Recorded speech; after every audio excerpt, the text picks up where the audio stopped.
Today's video is sponsored by Magic Spoon. If you want great tasting cereal that's good for you, head over to magicspoon.com/dolphins and save $5 off your first order of Magic Spoon. Great tasting and delicious cereal for a reasonable price. Go over to magicspoon.com/dolphins to get $5 off your order. I don't know what the hell to say. I don't know what the hell to say here, Dolphins fan. What the hell was that? 35-0. Laying an egg is an understatement on this one. There's just no words at this point. There's no positives in this one. It's just going to be one of those deals that Bills fans talk about for a long time and Dolphins fans try to remember as quick as possible, as this was just an abomination of a performance by the Miami Dolphins against the Buffalo Bills. The Bills moved to 1-1. Dolphins moved to 1-1. We'll talk about Tua here in just a second, but just an abomination of a performance. The defense tried to keep him in it in the first half, but the offense with Jacoby Brissett was just no match for the high-powered Buffalo Bills passing attack, and really Josh Allen didn't even do much today. It was just, there's no positives here, but let me know down in the comments. One-word reaction today for the Dolphins O-line who played in Week 2. I mean, just unbelievable at this point. My overall one-word reaction for this whole thing is just an absolute disaster. It's a disaster. I mean, there's no positives, as I mentioned. This is one of those deals where when you go back and you look at this game as a Dolphins fans in 5-10 years, you are going to remember no positives. You are going to remember that Tua hit. Just an absolute disaster from start to finish for the Miami Dolphins on this one. And there's, again, no positives. I don't know where to start with a positive here. I guess Xavier Howard, continues his streak of takeaways and everything in terms of leading the NFL from the start of last season. Now with 12, we'll talk about him in a little bit. But, my God, just an unbelievable disaster down in Miami Gardens, Florida on Sunday afternoon with the Miami Dolphins. And really, it all started off of the second series. The first series of the game, there was 2 sacks of Tua.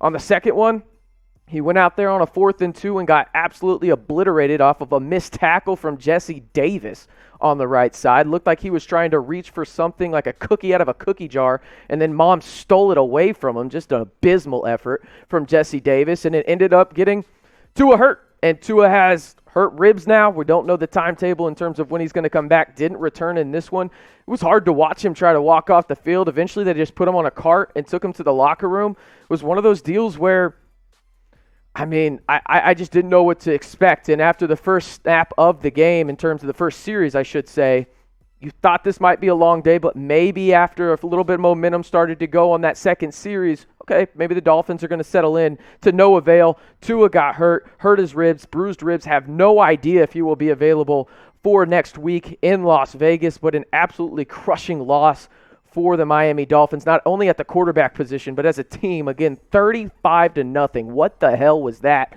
You tell me, though, is Tua going to play in Week 3 at the Raiders? I don't even know at this point. I'll tell you right now, this offense is the most infuriating thing I've seen in a long time. Even with Tua in there, it was struggling just because of the damn offensive line. But tell me, will Tua play in Week 3 for the Raiders? Type Y for yes, type N for no. It's just a brutal loss for everybody, right? Just losing Tua to the injury, brutal loss. Brutal loss for the Dolphins in the sense that it's 35-0, and now the fans have to have that hanging over them when Bills fans try and talk trash for the next however long. A 35-0 performance on your home field in the home opener in 2021.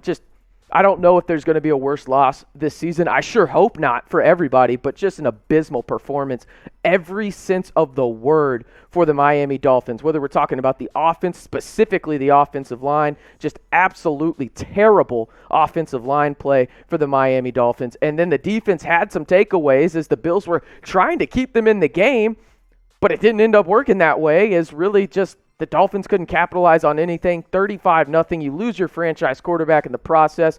And then, of course, my goodness, just unbelievable at this point. Hopefully Tua plays, but let me know down in the comments. Type Y for yes, type N for no. I'm probably going to say no right now because I have no idea what the hell's going on.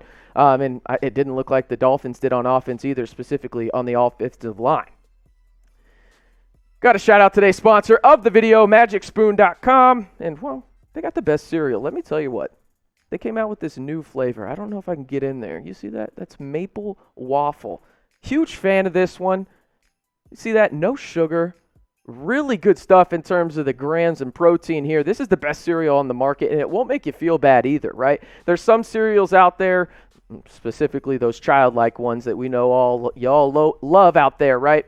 Listen, this is better for you. It tastes just the same as those, but you don't feel guilty about it afterwards. Head over to magicspoon.com/dolphins and save $5 off of your first order of Magic Spoon. I promise you won't regret it with the health benefits in there. As I mentioned, 13 grams of protein, maybe even 14 depending on the box, 0 grams of sugar, 4 grams of net carbs. It's the best cereal on the market, and you know what? You're going to love eating it as your late night snack. Head over to magicspoon.com/dolphins to save $5.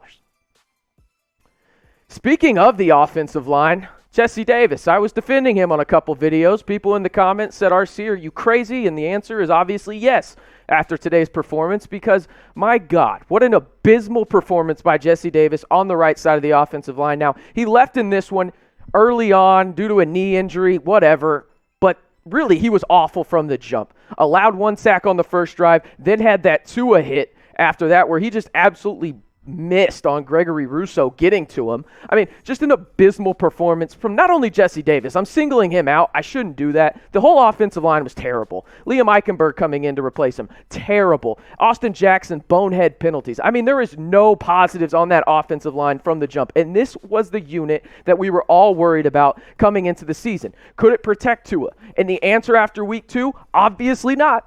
Obviously not. They were abysmal today against the Bills pass rush. And it's just hard looking at this and finding a positive from that unit. I mean, maybe Dieter, but he also allowed a couple of pressures. At least he didn't have a bad snap, I guess. But overall, just an abysmal and lackluster performance from the Dolphins offensive line in this one, and just hard to watch. But let me know down in the comments your one-word reaction for the Dolphins O-line play in week 2. For me, oh, man, I said abysmal earlier. I'm trying not to be too critical, but I need to be with just how bad this Dolphins offensive line was in week 2. It was a disaster. I mean, just an absolute disaster. You come in on the first series of the game and allow 2 sacks. Credit Buffalo for a little bit of that, but just your offensive line played terrible. Then the second drive, Jesse Davis just absolutely whiffs on a potential block on Gregory Rousseau, and Gregory Rousseau, as he should, lights up the quarterback legally, I might add, on that 4th and 2, and Tua gets hurt, and we don't see him for the remainder of the game. Just absolutely, just abysmal, unbelievable. I'm losing words at how bad this Dolphins offensive line played today. If you want more of this commentary, and let me tell you, there's going to be a lot of it, especially if this Dolphins offensive line plays like this for the remainder of the season. It's going to be a long one, but we're in this together, Dolphins fans. Be sure to hit that big red button and stay in the know on your Miami Dolphins all season long. We'll keep you up to date on the latest in terms of Tua Tagovailoa and his injury, and if he'll play in week 3 against the Raiders. All you got to do is hit that big red button and stay in the know on your Miami Dolphins all season long. Some standouts. We got to shout out Holland on this one. He got his first career takeaway, recovering a fumble early on in the first half. Loved what I saw from him. Wish he would get a couple more snaps, and I think he will moving forward. But really, again, it's just hard to take away really any positives from either side of the ball, right? That's just the blunt truth about this. I mean, when you lose 35-0, you try and find some positives. But when you have a rookie out of Oregon who was hyped up in the second round, came in, he's made an impact early on, made a couple of mistakes in this one, but who didn't really in this game on either side of the football and even on special teams with Jalen Waddle botching a kick. But I think you like what you see with Holland in the secondary. He will have an impact sooner rather than later, in my opinion. Xavier Howard, man, how about this? He has the most takeaways in the NFL since the start of the 2020 season with 12. He's been absolutely dynamite. Remember, he's got 2 takeaways this season now in terms of 1 interception, and then he had that fumble recovery to ice the game up in New England against the Patriots in Week 1. He is a top 3 corner in the NFL. He played like one today. He made a couple of mistakes against Stefon Diggs, but it's an elite receiver. He's going to get his. You're going to get yours as for your Xavier Howard. Overall, positive and cool to see that a Dolphin is leading the way in takeaways in terms of overall through the last 19 weeks of football. So there you go. Cool to see Xavier Howard. In terms of the quarterback position and who actually played it for the Miami Dolphins this week, 2 have played a couple of series, but Jacoby Brissett came in and I mean, again, the offensive line gave him no shot. I mean, the offensive line was just absolutely atrocious in this one. There's no putting it past that. I thought Jacoby Brissett made a couple of bad throws, especially that INT to Wallace on the side trying to hit Mike Gesicki on the outside. Just didn't even see the Bills' corner. But overall, when you don't have much time to throw in the pocket and you're running for your life as soon as the ball touches your hands, yeah, there's probably going to be some bad throws. And he had those, and the Dolphins' offensive line is mostly to blame. Now, when the pocket was clean, he made a couple of good throws. They made some progress down the field, but overall, again, Jacoby Brissett was put between a rock and a hard place right there with how bad this Dolphins offensive line was, and that's the true storyline going into this one. So don't lie to me. I get it's 1-1. We're 1-1 moving into next week. We head out to Las Vegas to play the Raiders, who are 2-0 now.